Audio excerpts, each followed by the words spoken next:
So what we're going to now do, and since we've talked about very specific types of phobias like agoraphobia and social phobia or social anxiety disorder, we're now going to look at generalized anxiety disorder and some of the symptoms involved there. And so before we get into the specific symptoms, I want to go ahead and switch to another video that I found that I think will be very helpful for us in conceptualizing this particular disorder. So let's go ahead and see Philip here. Okay.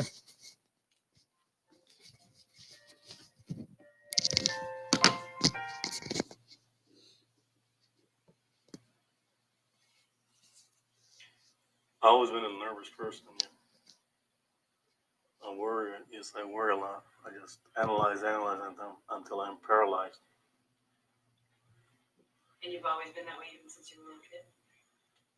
Yeah, but it got worse with time. Some days I feel anxiety, some days I feel depressed. So it takes turns. I mean, I just think of things in the past. I can't forget about the past and live in the current time. And that's the reason I get depressed. And when I get anxious, I'm looking too much into the future. What's going to be next month, 3 months from now, a year from now? Why do you think you look in the past?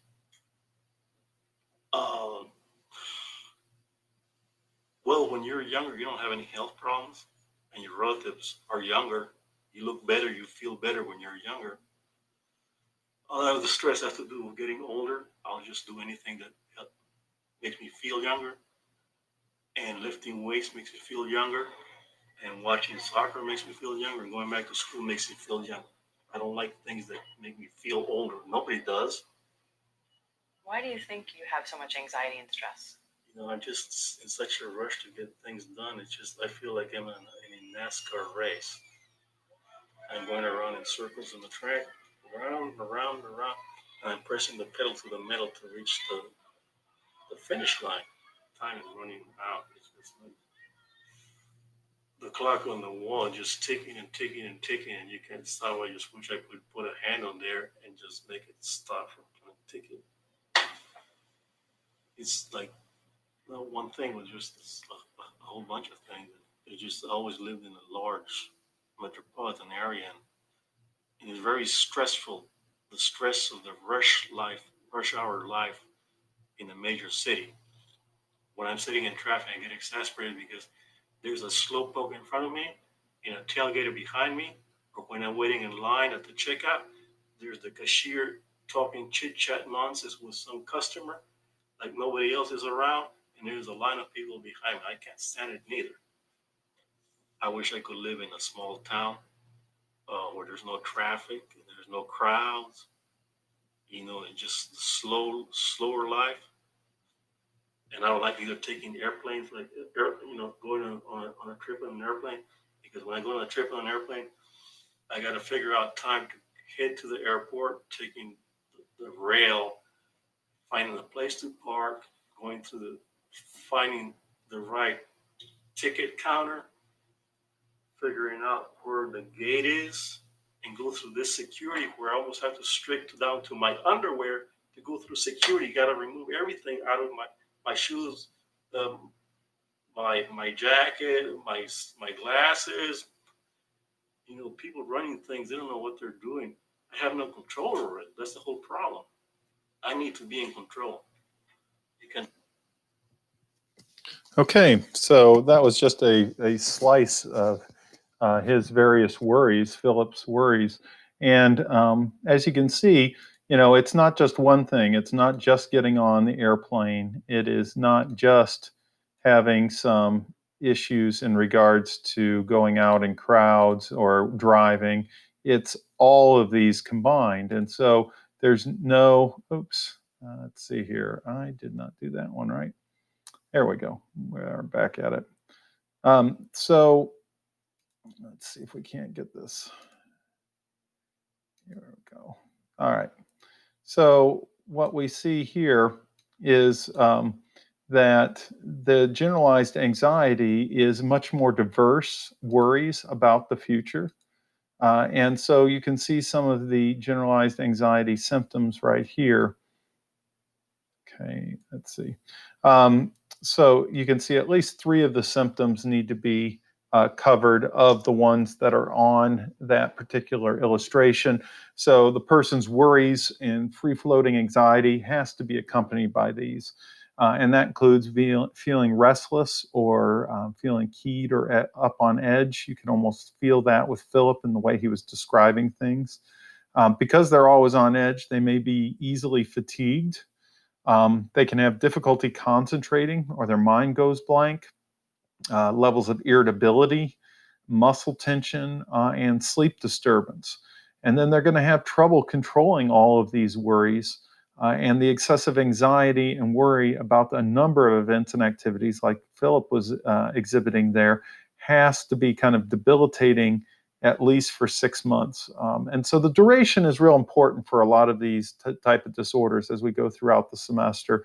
Always pay attention to the duration aspect of these. Unfortunately, the course and outcome for these type of this generalized anxiety disorder and anxiety disorders overall is fairly pessimistic in the fact that after long-term follow-up, a lot of people who have these type of anxiety disorders continue to experience symptoms well beyond when that initial time was, for years even. So we think this is a longer-term kind of set of disorders and difficulties. So you can see here's an integrative model of generalized anxiety. Once again, the psychological, biological vulnerabilities, and then having levels of stress leading to the anxious apprehension, which we've talked about several times now, leading to the worry, and then eventually getting into a generalized anxiety disorder. So some questions, do you worry excessively about minor things? And these are clients who talk about the various types of things. And you can see that generally a lot more of the clients have these kind of more generalized anxiety disorder kind of aspects. And when they say, yes, I worry excessively about minor things, you don't see those with other disorders worry about minor things nearly as much.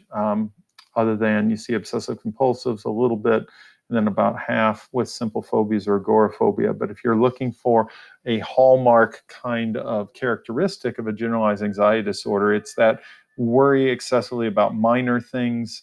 A lot of times that's why they have difficulty sleeping, because they're worrying about some of those issues. And so it is a fairly prevalent disorder, not the most prevalent of anxieties, because phobias tend to be a little bit more so. Most anxiety disorders, and there's some controversy about this, are seen as distinct. So we just talked about several of them there. We have like agoraphobia, social anxiety disorder, generalized anxiety disorders. But there are some experts out there that they have nicknamed lumpers, say that anxiety is more of a general condition and there's a lot of ways that they manifest. In other words, a lot of ways they show up. And then there are others that say, well, wait a second. Well, no, they call them splitters, that all anxiety disorders are separate disorders, that they are not just all the same and then manifested in a little different way. So the DSM definitely goes more with the splitters.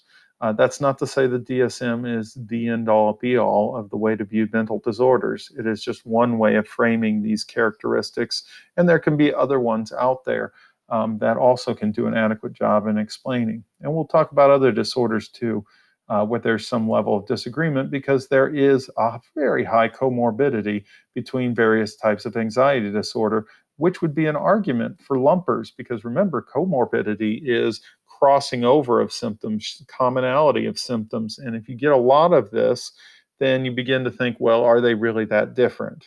Or are they the same thing? Okay. As I said, with the lifetime course, some people do fully recover, but a lot of people have pretty persisting problems associated with both social and occupational impairment, even many years after the initial diagnosis. And I think some of the difference is going to be genetic and the support environment around the person, but of course, also differentiates between those who get treatment and those who maybe don't.